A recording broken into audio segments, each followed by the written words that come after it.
Muy buenos días, Nakamas, y bienvenidos a una nueva review de One Piece. Hoy el capítulo 1117 del manga, capítulo titulado Mo, el cual comienza con 4 frentes abiertos fuera de Geass, estando el primero de ellos ubicado en Hachinosu, en la isla de los piratas, donde lo primero que vemos es algo muy curioso, ya que son 3 personajes que aparecieron por primera vez en el manga hace muchísimo tiempo, hace casi 1100 capítulos, es decir, muy al inicio de One Piece. De los 3 personajes que hablo son de Don Krieg, Pearl y el tan querido Gin. Sinceramente, estos cameos me hacen mucha gracia, en concreto el de Gin, porque ha sido un personaje del que se ha especulado tantísimo cuándo iba a volver a aparecer, si por ejemplo iba a tener mucha importancia en el arco de Whole Cake por ser el arco de Sanji, para que al final haya aparecido de esta manera es desde luego que muy divertido, al menos a mí así me lo resulta. Pero bueno, dejando a un lado estos cameos, centrémonos un poquito más en lo que está ocurriendo en Hachinosu, y es que continúan con las reacciones al mensaje de Vegapunk. En esta ocasión estamos viendo a 2 piratas discutiendo sobre si ir o no al fondo marino para obtener los tesoros de la pasada civilización, siendo lo más curioso que podemos sacar de aquí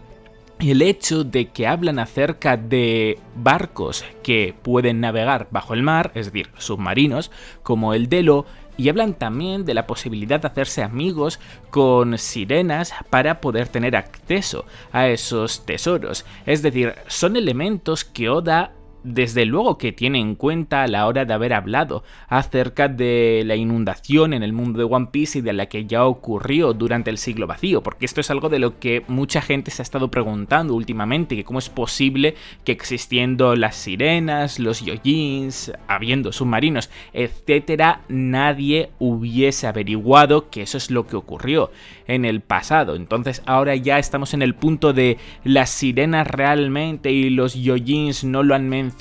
por X razón en concreto, o es que la mayoría de ellos no lo saben y solo son unos pocos los que lo conocen y se quedaron a vivir por esa zona. Sea lo que sea, la cuestión es que Oda al menos sí que parece tener en cuenta eso, así que habrá que ver si acaba dándonos una respuesta más a futuro. Pero bueno, dejando a un lado también la parte de la isla Hachinosu, nos movemos al segundo frente abierto, el cual está ubicado en algún lugar desconocido del Grand Line. Y es que hablando de cameos, Oda aquí nos lo cuela, aunque de manera bastante más evidente, ya que los 3 anteriores sí que aparecen un poquito de pasada en la primera viñeta. Aquí, en un primer plano, nos muestra a los 3 miembros más destacables de la alianza Saruyama, es decir, Mont Blanc, Cricket, Mashira y Shoujo, los cazadores de tesoros submarinos, comentando que lo contado por Vegapunk ocurrió mucho antes que en los tiempos de Noland, pero que aún así es una historia que les gusta, que les llama mucho la atención. Por eso mismo les motiva aún más a continuar con su labor y se preparan para volver a bucear. Por cierto, entre estos 2 primeros frentes abiertos me ha gustado mucho cómo Oda los ha conectado el uno con el otro, porque puedes no darte cuenta fácilmente. De hecho, yo la primera vez que leí el capítulo no me di cuenta, y es algo que no he mencionado mientras estaba haciendo el resumen, pero uno de los tesoros de los que están hablando los piratas es la Ciudad de Oro. La Ciudad de Oro es sobre todo destacable por Noland, el antepasado de Mont Blanc Cricket. Y lo más gracioso de esto es que los piratas de las islas Hachinosu, de la isla Hachinosu, hablan acerca de ir bajo el mar para encontrar esa Ciudad de Oro. Al fin y al cabo es lo que Noland supuso que ocurrió, que la isla se hundió, pero la realidad sabemos que fue justo todo lo contrario, que en lugar de hundirse, voló hacia los cielos. Y esa manera de conectar lo de la isla Hachinosu con una leyenda que conocemos desde hace muchísimos capítulos, para luego mostrarnos a otros personajes que también llevábamos muchísimo tiempo sin ver, y que todo ello está relacionado, es algo para mí muy chulo. Con el tercer frente abierto es como nos movemos al Hospital General del GS de la Marina, siendo el GS muy probablemente la división Sword, principalmente porque los personajes que vamos a ver que aparecen son miembros de Sword: Helmeppo, Hibari, Koby, Prince Grus, Kuyaku y otro miembro más del que hablaremos un poquito más tarde. Es decir, Todos ellos literalmente son miembros de SWORD, por lo tanto parece indicar que GS es uno de los cuarteles, en este caso es un hospital, no sé si además también será un cuartel, en el que se reúnen los miembros de SWORD. Pero bueno, la cuestión es que aquí lo que pasamos a ver primero es a Helmeppo deducir lo que es el One Piece, o al menos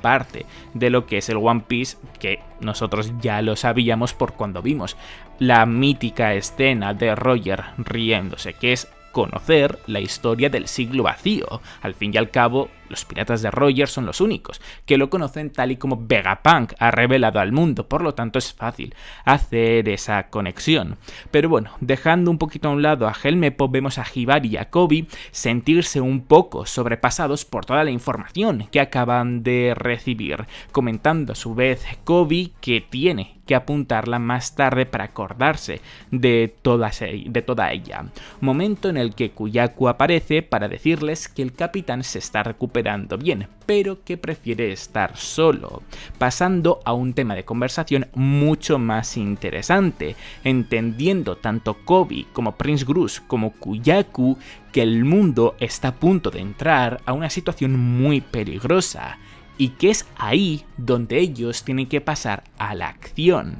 pasando ahora sí a ver el capitán del que hablaba Kuyaku y el personaje que antes no he mencionado, siendo este 10 Drake, quien de alguna manera ha conseguido sobrevivir y huir de Onigashima. Quedándonos con la incógnita de cómo lo logró, pero bueno, al menos sabiendo que ha sobrevivido, Oda nos mueve al cuarto frente abierto, el cual está ubicado en el Nuevo Mundo y en verdad es muy breve, ya que simplemente vemos a Smoker estar viajando por el mar con su moto llevando algo a remolque y estar preguntándole por Dendenmushi a Tashigi dónde se encuentra, respondiéndole esta que en el GS, lo cual puede llegar a ser bastante más importante de lo que parece, porque recordemos lo que he mencionado antes, que el GS parece que es la división SWORD y hasta ahora todos los miembros que hemos visto aparecer ahí en este capítulo son miembros de SWORD. Por lo tanto, quizás con esto Oda nos esté indicando que tanto Tashigi como Smoker también son miembros de SWORD. Pero bueno, desde luego lo que sí que parece es que Smoker se va a dirigir a este lugar para reunirse con Tashigi y ya de paso también con Koby y el resto. Pero en verdad lo más interesante de este tan breve frente abierto se encuentra en la moto de Smoker, más concretamente en el remolque que está llevando Smoker, ya que parece una especie de caja muy extraña, y aquí ha habido gente que ha comenzado a teorizar diciendo que parece ser un cubo de hielo bastante grande en el cual quizás podría encontrarse Garp congelado por parte de Kuzan. Teniendo en cuenta que sí que parece un bloque de hielo y que Smoker se encuentra en el Nuevo Mundo, desde luego es que eso encaja, pero a mí me resultaría un poquito extraño que tras ver cómo terminó ese enfrentamiento entre Kuzan y Garp, la próxima vez que vayamos a ver a Garp es a salvo en el GS con los miembros de SWORD. Es algo que la verdad es que me sorprendería bastante, es algo que aunque tenga sentido por lo que he comentado antes, a nivel narrativo creo que pierde tanta fuerza lo que le ocurrió a Garp, sería como un bajón tan grande que lo veo un poquito complicado que se acabe llevando a cabo, al menos de esa manera. Por lo tanto, yo creo que el remolque que lleva Smoker es otra cosa. ¿El qué? Sinceramente no tengo ni la más mínima idea. Siguiendo con el capítulo y tras ver a Vegapunk decir que sabe que la información que ha dado está dividida en muchos trozos diferentes, pero que si entrase en más detalle estaría especulando, y a un habitante del mundo de One Piece preguntar a la retransmisión como si ésta le fuese a responder qué es lo que Roger dejó atrás, deduciendo que lo que averiguó Roger se encuentra en el One Piece, tal y como ha deducido también antes Helmeppo, volvemos a Egghead para quedarnos ahí todo lo que falta de capítulo, aunque más concretamente nos movemos a la planta del laboratorio, donde vemos al grupo de Nami estar listo para salir volando con el Thousand Sunny y caer al mar, siendo lo único que falta que Zoro y Jinbe lleguen, razón por la cual Nami pasa a contactar con Jinbe mediante Denden Mushi, diciéndole el Gyojin que están muy cerca, aunque justo ahora se encuentran detrás de un monstruo misterioso, creyendo Nami que con el monstruo se han encontrado por haber tomado un atajo, reprochándoles no haber ido directos, aclarándole Jinbe que ese no es el caso, que el monstruo se está dirigiendo hacia ellos, hacia el barco, que tengan cuidado, que su presencia es abrumadora, siendo este monstruo Nusjuro, quien tras un gran salto se prepara para desenvainar su espada y cortar el Thousand Sunny. Pero antes de lograrlo, Jinbe lanza a Zoro con una técnica del Gyojin Karate, y Zoro, con el estilo de dos espadas, detiene el ataque de Nusjuro, saliendo muchísimos rayos negros de ese choque, dándose cuenta, parece que ambos, que su rival está usando una Kitetsu, y terminando por salir los dos volando, cada uno en una dirección, agarrando Jinbe a Zoro antes de alejarse demasiado, y con Zoro gritándole al grupo de Nami que aprovechen la situación y se pongan en marcha, que ellos les alcanzarán saltando. Es como termina este tan curioso frente abierto. Curioso sobre todo porque no queda muy claro quién de los dos personajes se sorprende por el otro estar usando una Kitetsu, ya que el bocadillo es un grito y con los gritos normalmente no suele salir esa especie de línea que va dirigida al personaje que está diciendo algo. ¿Qué es lo que ocurre en estos casos? Que a veces, cuando tampoco sale la línea, aunque no sea un grito, significa que no lo está diciendo únicamente una persona, sino que lo están diciendo dos o más personas. Por lo tanto, quizás no es que Nusjuro se haya sentido sorprendido porque Zoro tenga una Kitetsu, o no es que Zoro se haya sentido sorprendido porque Nusjuro tenga una Kitetsu, sino que los dos se han sentido sorprendidos por el otro poseer una Kitetsu, y sabemos que Zoro tiene una Kitetsu, la Sandai Kitetsu, por lo tanto, en esa parte como que cumple que Nusjuro se haya sorprendido. Y también sabemos que es muy probable que la espada que posee Nusjuro también sea una Kitetsu, en este caso la Sodai Kitetsu, porque la Nidai se encuentra en Wano, es decir, una de las 12 mejores espadas. ¿Y por qué asumimos esto? Porque la guarda, que es a lo que se le llama a la forma que hay entre la empuñadura y la vaina de la espada, tienen la misma forma en todas las Kitetsu, y es la forma que tiene la espada de Nusjuro. Por lo tanto, teniendo todo esto en cuenta, tiene mucho sentido pensar que efectivamente la espada que tiene Nusjuro es la Sodai Kitetsu, una de las 12 mejores espadas del mundo. Pero es que hay una cosa aún más curiosa en relación a todo esto, y es que durante todo el rato hemos visto que efectivamente la guarda de la espada de Nusjuro es exactamente igual que las Kitetsu. Incluso cuando ha hecho el corte de la planta de laboratorio se veía la guarda de las Kitetsu. Lo que ocurre es que en este choque con Zoro, la espada de Nusjuro es diferente. No tiene esa guarda. De hecho, parece una típica katana japonesa súper vieja.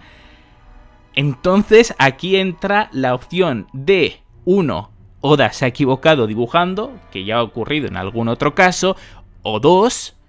Nusjuro de alguna manera es capaz de transformar sus espadas. Así que ojo con esto, porque tenemos que estar muy pendientes para saber si realmente es un error o si realmente es algo que Oda ha hecho queriendo, porque dependiendo de la respuesta se nos estaría revelando que de alguna manera las espadas pueden transformarse, y esto supongo que sería una especie de power-up para los espadachines.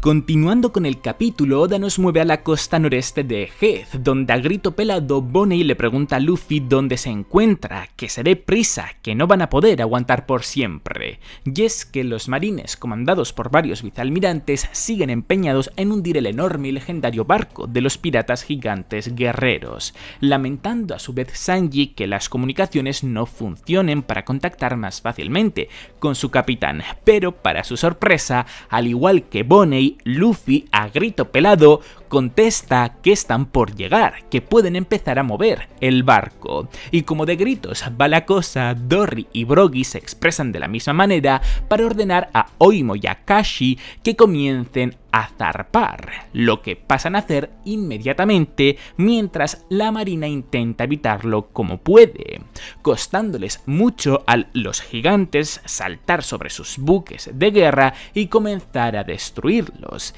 Y cuando ya todo parecía estar demasiado decantado para los gigantes, la vicealmirante Bluegrass y la vicealmirante Doll aparecen para igualar un poquito más la situación y para motivar a los suyos, consiguiendo la primera hacer un agujero en el barco de los gigantes y la segunda encadenar unos buenos puñetazos sobre Kaishi y tirarle al mar. Llegando a la recta final del capítulo, Luffy se da cuenta que Warcuri ha dejado de perseguirles, lo que Dory y Brogy celebran al así resultarles más fácil huir, pero lo que deja a Luffy mosqueado por no entender por qué lo ha hecho, pasando a darnos Oda la respuesta al mostrarnos en una viñeta muy guapa, aunque desgraciadamente un poquito pequeña, a todos los miembros del Gorosei excepto Nusjuro frente al gigante de hierro, también conocido como robot gigante ancestral, dándose cuenta en ese mismo instante Mars que ese gigante de hierro es el mismo que atacó Mariejoa hace 200 años. Mientras todo esto está ocurriendo, la retransmisión de Vegapunk continúa con el que parece ser el último mensaje que tiene por dar. Un mensaje dirigido a los D desperdigados por todo el mundo, lo que naturalmente despierta el interés de muchos personajes importantes, ya sea por ser ellos mismos D o por conocer a algunos de ellos, como lo son Dragon, Sabo, Kobe, Kurohige y Beppo, quienes con mucha atención escuchan a Vegapunk decir: entre vosotros hay, o dentro de vosotros hay, momento en el que Warcuri placa al gigante de hierro y lo envía a volar, causando así que el mensaje se corte, o eso parece, y con la incógnita de si el mensaje realmente ha sido cortado del todo o no, y acabamos escuchando el mensaje que Vegapunk tiene por dar a los D, es como termina este capítulo. Sinceramente, espero que el mensaje no sea cortado y que sí que termina de retransmitirse, porque de por sí ya deja bastante hype con qué es lo que puede estar diciendo Vegapunk en relación a los D, pero por temas de traducción, por temas de el significado en la palabra, tanto en japonés como además en inglés, pueden ser dos posibilidades, que es lo que he comentado: entre vosotros hay, o dentro de vosotros hay, y son dos cosas muy diferentes, porque una implica que está hablando de una persona y la otra implica que está hablando de algo que los D tienen en sí mismos, y joder, teorizar entre estas dos cosas es algo muy pero que muy diferente, la verdad. Por lo tanto, yo espero que sí que podamos conocer algo más de este mensaje, aunque es cierto que he visto por Twitter que Im en un capítulo, no recuerdo en cuál, llama a los de recipientes vacíos, y si este es el caso, pues supongo que tiene más sentido pensar que la traducción buena sería dentro de vosotros hay, pero bueno, tampoco quiero meterme mucho en esto porque al fin y al cabo es, como comento, una incógnita demasiado grande, ya que no es cuestión de mala traducción, sino que es cuestión de las palabras que Oda ha elegido decir en japonés, que pueden significar dos cosas, no únicamente significa una de ellas. Por suerte yo creo que sí que lo vamos a saber, porque me resultaría un poco triste que el gigante de hierro no cumpliese al menos con eso. Quiero decir, de por sí sabemos que hace 200 años no terminó su labor en Mariejoa, que se detuvo antes de poder finalizar lo que tenía planeado hacer. Sabemos también que se disculpó con Joy Boy por algo. Si le sumas a todo esto que no termina de transmitir el mensaje, aunque no sea per se culpa suya, ya que fue el propio Vegapunk quien decidió meterlo dentro de ahí, es como, joder, el robot este ha fracasado en absolutamente todo. ¿Puede hacer algo bien? ¿Puede salirle algo bien?